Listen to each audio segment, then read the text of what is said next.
بسم اللہ الرحمن الرحیم۔ السلام علیکم ورحمۃ اللہ وبرکاتہ۔ محرم کی پہلی صبح کا بڑا وظیفہ، جو آدمی بھی اس وظیفے کو کرے گا، اس سورت کو پڑھے گا، وہ کبھی زندگی کے اندر مال کی پریشانی میں مبتلا نہیں ہوگا، اور مال غیب سے ایسے آئے گا کہ اس کی نسلیں بھی مالا مال ہو جائیں گی، اور مال سمیٹنا اس کے لیے مشکل ہو جائے گا۔ صرف ایک سورت کو اس طریقے سے پڑھیں جیسے ہم آپ کو بتائیں گے۔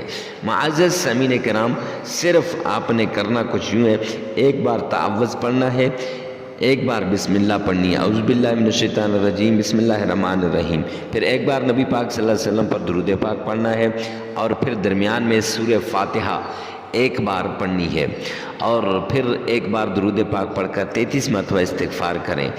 یہ محرم الحرام کی پہلی صبح کو اگر یہ عمل کریں گے تو پورا سال مالا مال ہو جائیں گے، سارا سال آپ کو رزق ملے گا، رزق کی پریشانی کبھی قریب نہیں آئے گی۔